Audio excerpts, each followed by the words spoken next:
Good afternoon, everyone. It is Tuesday afternoon, November 16th. We are getting ready for Chanukah, which is starting in less than 2 weeks. And we are starting a new initiative here at SAR Academy, which is an open podcast. The Open School is trying to open up about open education. And as our first guest, we are very, very blessed to have our own Morah Sharon Richter. Hi, Morah Sharon.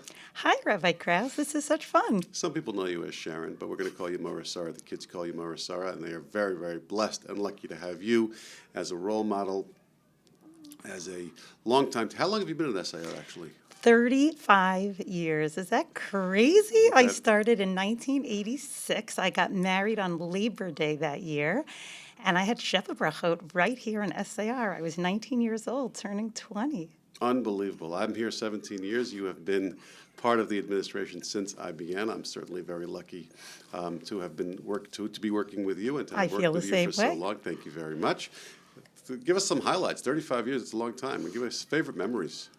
Okay, so first of all, when I first started teaching here, when we didn't have computers, I created this time machine for my class, and it was considered so advanced that the kids walked in and we moved this time machine back in time to the times of the Torah and whatever lessons we were learning about. And now it's so funny because we have computers in every class and iPads in every class. I'm like, yeah, you can do that any second, any day. But the time machine was a really big deal. I love that this podcast is called Open Education because being here 35 years and thinking back at the highlights, so many of them remain the same because our values are so constant. So candle lighting on the steps is an example of something that's the same. And at the same time, some of my favorite memories of Siddur play and Chumash play are in some ways the same and in some ways expanded and better and different now that we've grown. Absolutely. So spiritual sparks, let's talk about that. I know you don't like to talk about yourself, so I'm going to try to make this as comfortable for you as possible. But you came up with an idea a couple of years ago, more than a couple of years ago, a bunch of years ago. And it actually became a series. Can you tell us a little bit about the name, about the idea, about the concept? I know you did it. I think we started with Pesach. Please tell me if I'm wrong. We talked about Shabbat. But it was really a very, very popular series that became something that actually went a little viral. I know that you went to Chicago. I know that you've been to other places. I know that people have asked for your guidance and for some of your expert advice on parenting, that a lot of that came through the series that you started. Tell us about that. The series actually started for me in my youth, in my own home, with two very thoughtful parents, social workers by trade, thoughtful about education and child rearing. I was that 12-year-old girl who was mowing the lawn. Together with my four sisters, we built the sukkah together and had bamboo races across the lawn.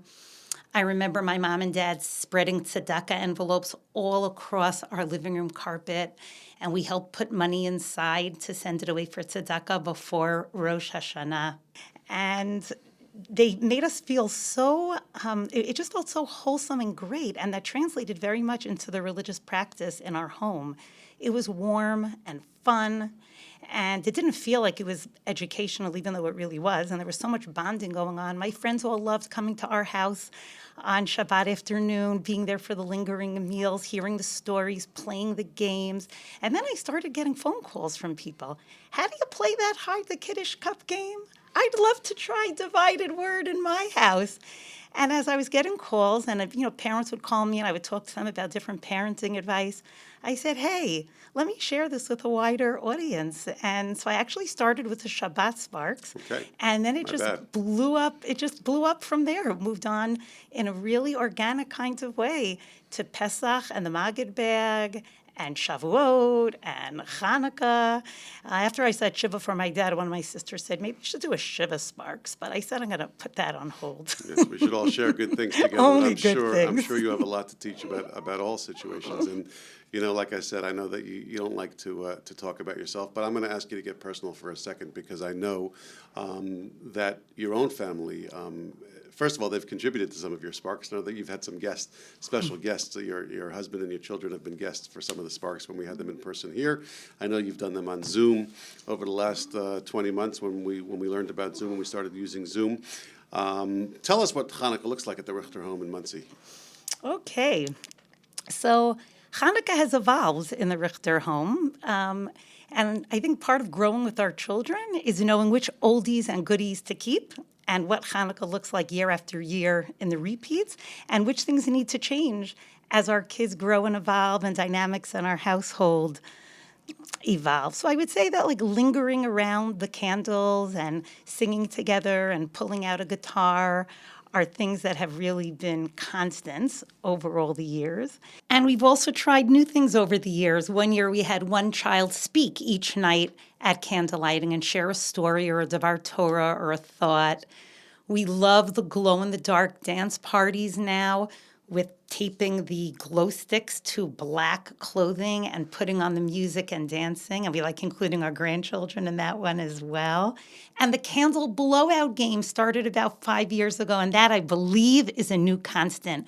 We line up Hanukkah candles on a board covered with tinfoil, and we have a line that you're not allowed to pass over, and each person gets a turn to try to blow out as many candles in a row as they can. Not next to where the Hanukkah candles are. We do this in the kitchen, at the kitchen table. We line up about 30 candles, and it is such fun. It works for ages 4 through 94 plus, and that's been another family fave. Interesting. So growing up, I don't know, I kind of, my sense is that you have an opinion on this. I don't know. My parents were not big believers in Hanukkah presents. I think that they evolved, they gave in a little bit, but it wasn't a big deal. Maybe a pack of gum, maybe a sweater if we got lucky, but they weren't really into it. What do you think about that? Should gifts be central? Do you believe in that?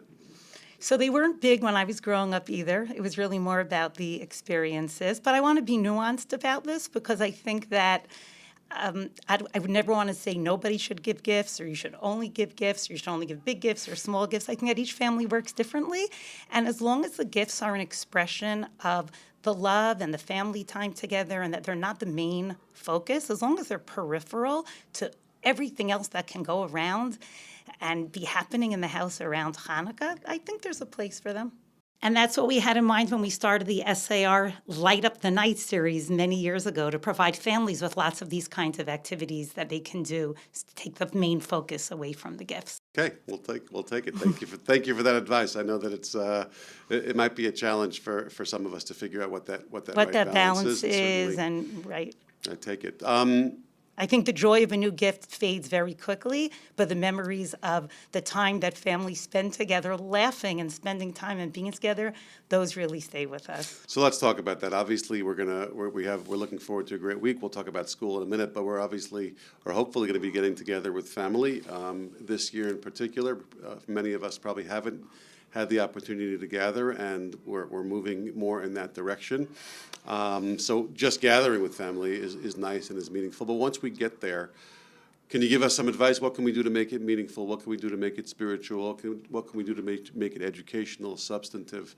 How can we provide meaning to these gatherings? So I am so excited to be able to be live this year for our Hanukkah parties. Last year we had to do it on Zoom, and that took a lot, but I actually learned a lot from those Zoom options, and I think that we could even keep some of those for families that live far away and connect in those ways. Let me share some of my favorites with you, Rabbi Krauss. Please do. Okay, so let's start with the zany and the fun, the minute to win it, because this works for 4-year-olds and 35-year-olds and 80-year-olds all at the same time. Let's start with some examples of having the nosedive with some petroleum jelly on the nose and 5 cotton balls on one plate and an empty plate on the other side. And you put the minute to win it timer on and some nice Hanukkah music. And you have 2 people competing. Who could move that cotton ball from one plate to the other? Is that directly connected to Hanukkah? No, but it's fun and it's so nice to have the family time together. My second favorite minute to win it is the Oreo one. You know. I don't. Do you like Oreos, Rabbi Krauss? Always. Which flavor? Is there other flavors? There's like vanilla. Okay. Yeah, the regular vanilla. one. Okay, yeah. I don't know. Now they have like the confetti cake and like all these other. I'll check it out later, but I'm just a regular guy. So you start with the Oreo on your forehead, and without using your hands, just using your facial muscles, you have to try to get that Oreo into your mouth, and you're competing to see if you could do it in a minute. with somebody else. So that's another winner. Life-size memory is another one that's a blast. We go to Amazing Savings and buy either 12, 16, or 24 9 by 13 tins, depending on the size of your crowd and the ages. And we lay them out across our living room floor with doubles of little mini trinkets or gifts underneath them. So there'll be two pairs of gloves, one underneath one tin, one on the other. That's the match that you're trying to find. And we put all different fun things. We have music on in the background. And when the game is over, there's serious bartering and trading that's going on because nobody needs two of the exact same. There are lots more. That's a lot of fun. Do you play dreidel? Oh, go back to Yeah, we love to play dreidel. And again, that's something that evolves with the kids, what you want to use. Are you using money? Are you using chocolate? Ben Blatt has a great post that you could look up of a fun way for older kids to play dreidel that everybody's playing simultaneously. Nice. And it's really fast moving, so that's fun. And if we're looking to add some additional meaning, we could think about people that might be alone on Hanukkah, and we could buy supplies before Hanukkah and put hot cocoa and some other gifts and tea in a mug and write a card and think about delivering it to somebody who lives in an apartment near us or assisted living facility and might be alone. We might want to write letters Beautiful. of thanks to first responders. I like to think a lot about gratitude and different ways that we could express that It's over interesting this Hanukkah. year, it doesn't happen that much. There's a guy in my shul who was a parent at SAR, Johnny the Zik, who's the master of the calendar. And we had a bunch of years ago, I guess Thanksgiving and Hanukkah coincided. It's not exactly, but Thanksgiving weekend, I think Sunday night, right? Mm-hmm. Sunday night of Thanksgiving is the first Hanukkah candle, so I think you just hinted towards that. Like the themes are similar, right? Obviously the theme of gratitude for Thanksgiving, the theme of Hakarat HaTov around Hanukkah. Kedei lahodot u'lahalel. Absolutely. That's our goal. Absolutely. And I love that idea of trying to figure out ways of including people who would not naturally be included in the holiday. Think about them, and by doing that, you're making your celebration meaningful. And whatever by you're itself. and whatever you're doing, it's so easy to include other people. Because, for example, if you're baking, you buy some of those mini tins and pour a little bit of a batter into a mini tin, and then be able to give a cake over to somebody else and have the children involved in that. It just makes it a natural way to think about other people when you're celebrating. Now let's talk about what we want them to come away with. You're an educator. You're always thinking about educational goals. Like what do we? I mean, obviously we mentioned gratitude now, which is so central. But what are some of the other central lessons that we want our kids to come away with or come away from this holiday internalizing? I want our kids to feel their shine, excuse the pun, for Hanukkah and the spark and the light. Giving and chesed shouldn't hurt. We want our kids to be operating from their points of strength. So if we could think about the strong points of our particular children and operate from there and thinking about the activities, we can be building them in great ways. So for example, and again, this might work for one family based on the personalities and styles of their kids and not another, voting on a charity choice and having the kids research and talk about and debate where their money should go. And maybe after they play dreidel, they can make donations and they can vote on where they send their money. Another kid who's really fashion conscious and great at that can help organize clothing for a drive. Another kid might be awesome at tech, and they're going to figure out the best way to organize a creative kind of drive-by. And they'll use tech to get that word out. So I think that operating from our kids' areas of strength to make them feel so good about who they are and what they can accomplish in the world it's a great opportunity for that. Absolutely. I'm thinking about some of the educational challenges in general and maybe kind of malaise out there. So you have kids who are like, I want to just, I don't want to, spend time, with the candles tonight. I don't want to go to this get together. I want to just do my regular thing. Or, how much do you push? How much do you push to have your kids or to push your kids or maybe even pressure your kids? Like what's appropriate in terms of engagement around the holidays? It's not always, they're not always into it. What Right. do you do when they're not? So I guess the first thing I would think about is how could I include them in the planning or make them part of the celebration that they would feel vested in. So if they can help plan, maybe part of it is giving kids money and having them go and pick something for somebody else that would be meaningful for them. Maybe one of them could help with food preparation for it if that's something meaningful.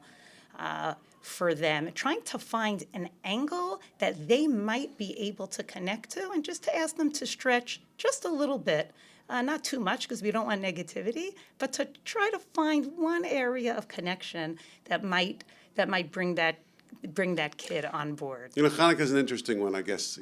Some of the stuff some of the challenges I'm talking about might be more applicable to even Shabbat or to Yom Tov, where there are more restrictions. Hanukkah Right. and Purim are interesting ones where there are actually fewer restrictions, and maybe that makes this easier. Maybe the question is better placed for some of the other days, and we can certainly talk about that. Can we shift to school for a second? We're going to be in school. Sure. We have 5 days of school over the 8 days of Hanukkah. We do that obviously on purpose. We're actually disappointed on the years that Hanukkah falls out during vacation. I think that for some kids, some of the most memorable times here at SAR are their Hanukkah experiences. That's who we are. It's so much who we are as a school, living it. What do you do? How do you balance it? How do you balance learning and fun? What does Hanukkah look like at school? I know there's pre-pandemic and post-pandemic, I guess, or during pandemic, but talk about that a little bit. I feel so passionate about SAR being open on Hanukkah. First of all, we're celebrating the fact that we're free to live as Jews and study Torah, so it's nice that we're able to do that in the building during Hanukkah. And it's an opportunity to join as a community, to interact as a class, as grades, as a whole school. Wow, that candlelighting is out of sight when we sing all those songs We together. missed that. We missed it Yeah, last year. We did it on right? Zoom. It's not the Yeah, same. not the We're same. not going to be doing it quite the same way This this year. year. But we might. We're going to figure it out. Hopefully we'll do something outdoors. We're going to try to figure out a way to bring back some of that public joy. I think it's a big deal to feel like you're part of something really big. I think that's a big part of child development. I'm part of a community. I'm part of a school. I mean something. I'm a part of something that's greater and bigger than I am. And I think that the combination of the meaningful activities that teachers are planning inside of their classrooms, in addition to the school-wide activities, to me is the perfect combination of fun and learning and gathering and community and joy. That's what kids remember. How about in the classrooms? What goes on in the classrooms? Are we preparing already? We are. How so?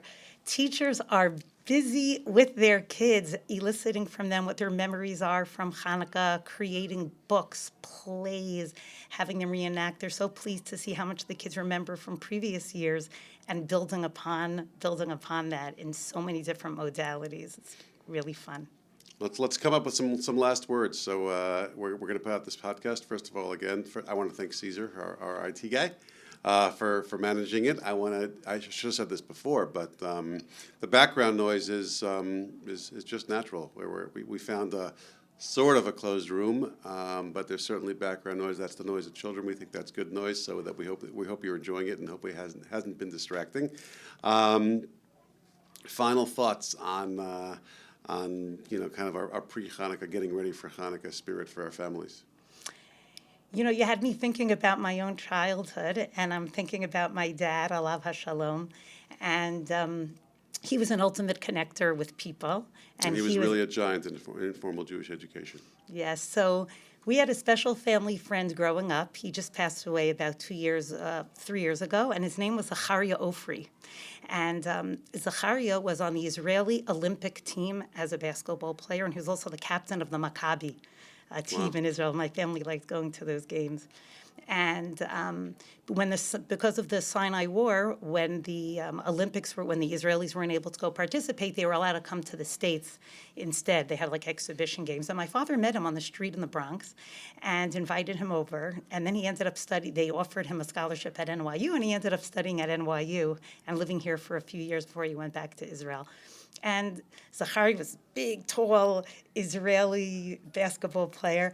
And he and his family came to our house every year on Hanukkah. And that's such a special memory for me.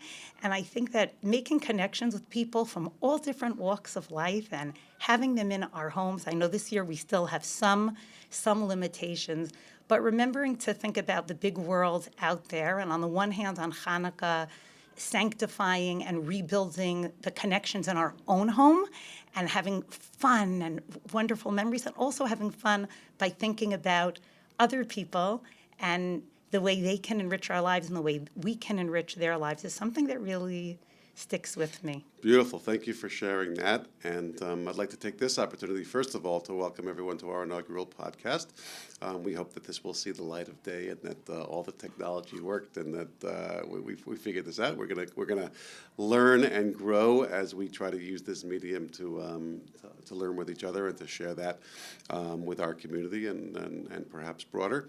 And I want to take this opportunity to wish everybody in our community and beyond a Chanukah Sameach. You should have a happy Chanukah, a meaningful Chanukah, a Chanukah that brings your family together, a Chanukah that celebrates the nisim, the miracles of every day, of recognizing the miracles of life, which certainly a year like this, I think we all have learned to appreciate the regular things in life and even miss some of those regular things in life. And I hope that we all have the opportunity to celebrate that and to bring others into that celebration, as Morah Sarah has suggested and has And taught Rabbi us to Krauss, do. Sure. we are so blessed to partner with the parents that we partner with.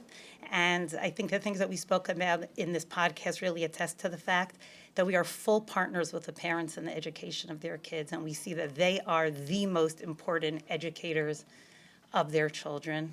And we love partnering with them. Absolutely. Thank you. Please give us your feedback. I guess we'll tell you exactly how to do that, but we are going to continue to learn.